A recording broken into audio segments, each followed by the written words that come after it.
Welcome to Excel Helps You video blog on the Quick Access Toolbar. My name is Nathan, and today we're taking a look at the Quick Access Toolbar. It's this little area right up here just to the right of the Excel logo above File. And by default it comes with Save, Undo, and Redo. Well, this is a decent start. There's plenty of room up here and plenty of awesome things we can put up there. So when I first heard about this, I had no idea the capabilities of what we could put up there. So let's take a look at this. So if you click right here, you'll see here, customize the toolbar. So we've got these little options here. We could put up quick print. See, it pops up right there. We could add print preview, sort. You do all that kind of stuff. And then you just click on it, takes you to where you're going, goes to print it. Here we go. So that's the beginning part. Let's get in a little deeper here. So you go down to more commands, and here we go. This is just the Excel options. You can also get here by going to File and Options, and then Quick Access Toolbar. See here we've got popular commands, commands not in the ribbon. The ribbon is this area here below the tabs. And so if it's not in the ribbon, that means it's going to be hard to get to. And so these would be great things to take a look and see if you use any of them, to put them in your toolbar. And as we're looking, it'll be best if we do all commands so that we don't miss any. So I've chosen some of my favorites. One of the things I like is Save As. I don't like that it's not up here. So in order to find that easily, we're just going to hit S, and that'll take us down to the S's. And we'll go Save As, Add, and then we can prioritize it where we want it. Now I don't like quick print because I'm going to end up making mistakes if I just send things without taking a look at it. I'm fine with print preview and print. There's also a print preview and full page, I think, and that's just a different profile. Makes it look more like an older version of Excel, and I kind of like the way they do it with the new ones. So alright, let's see what else we got here. Freeze panes is a good one. And again, just take a look through here, see what you like. Start adding stuff. Give it a try. There's always that undo button if you don't like it. Another one that I use, not a lot of people use, is camera for taking screenshots, which will make sense since I'm into tutorials. Another one that I use is this button for doing some macro use occasionally. That way I don't need to unlock the developer tab. Insert page break. That's a good one.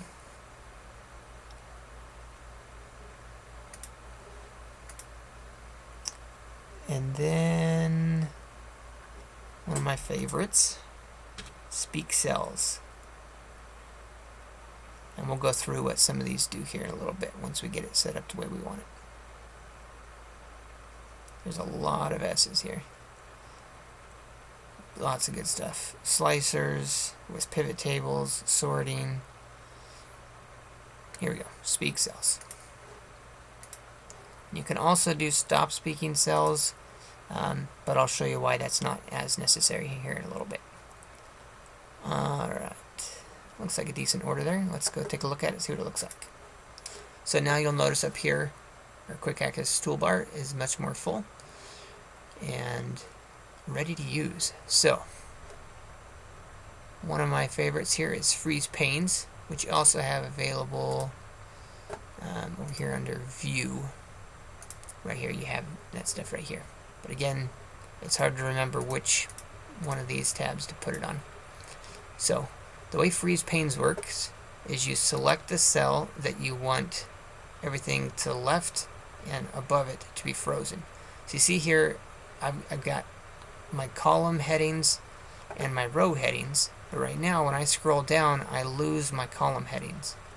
And so if I was putting in addresses and phone numbers and date of birth or whatever, it would be hard to know what column to put it in.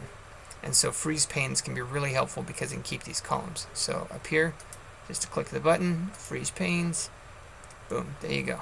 So now we've got our columns frozen. Alright, another one, so you see here we've got print preview. Let's go take a look at that. So you'll notice here we were able to skip a step. So back to home, usually to get to the print preview you have to hit file and then come down and hit print. Not a big deal, but we can save you one step here. So pin that up there, just hit it, you're good to go. But you'll notice here that we've got this data sitting right here that's not going to look very good, and it screws up we don't have our column headings anymore on our second page. And so there's a couple ways we can fix that.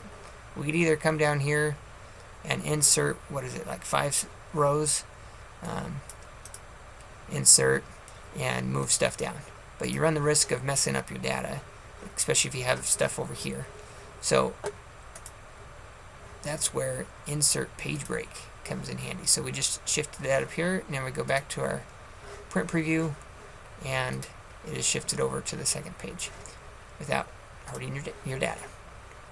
So that's a real powerful one there.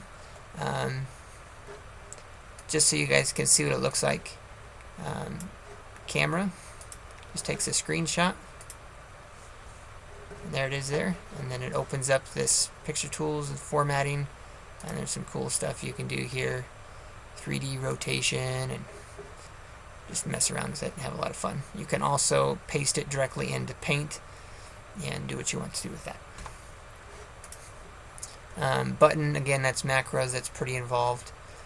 Speak cells. So if you've ever been doing lots of data where you're looking at a piece of paper and using your number pad, it's always best to go back and double check your work, but that takes a lot of time. And so you either trust your ability with the number pad and end up making mistakes, or you spend a lot of time looking at your page and then looking up at your data and back and forth and trying not to get lost. So the best way to do that is to select a set of data that you've just entered, look at your page, and hit Speak Cells. Data 1.1, data 1.2, data 1.3, data 1.4. And then you can stop. So, stop speaking cells. So, you can see how that would be helpful to help you audit yourself so you're not making mistakes. So, I don't think you need to stop speaking cells, because if you click Speak Cells, data 1.4, data 1.5, you can just interrupt it by clicking data anywhere, 1.6, and it shuts it off. So we don't need that. So we can easily come back up here, more commands, over here to stop speaking cells, remove. Most people aren't going to use button or camera. That looks like a pretty good quick access toolbar, as well as you could take a look through here and say, you know what, I don't know how I missed it. Auto sum. We definitely need auto sum in here. Absolutely. So take a look through here, see if there's anything else that you want on yours. If you do lots of pivot tables, this would be a great thing to throw in there instead of having to go insert pivot tables. Again, we're eliminating a click. You're keeping things right where you can see them. You're more likely to use it. Merge and center. There's tons of good stuff in here. So if you have any questions, email me at excelhelpsyou@gmail.com, and you can also check out my written blog version of this at excelhelpsyou.blogspot.com.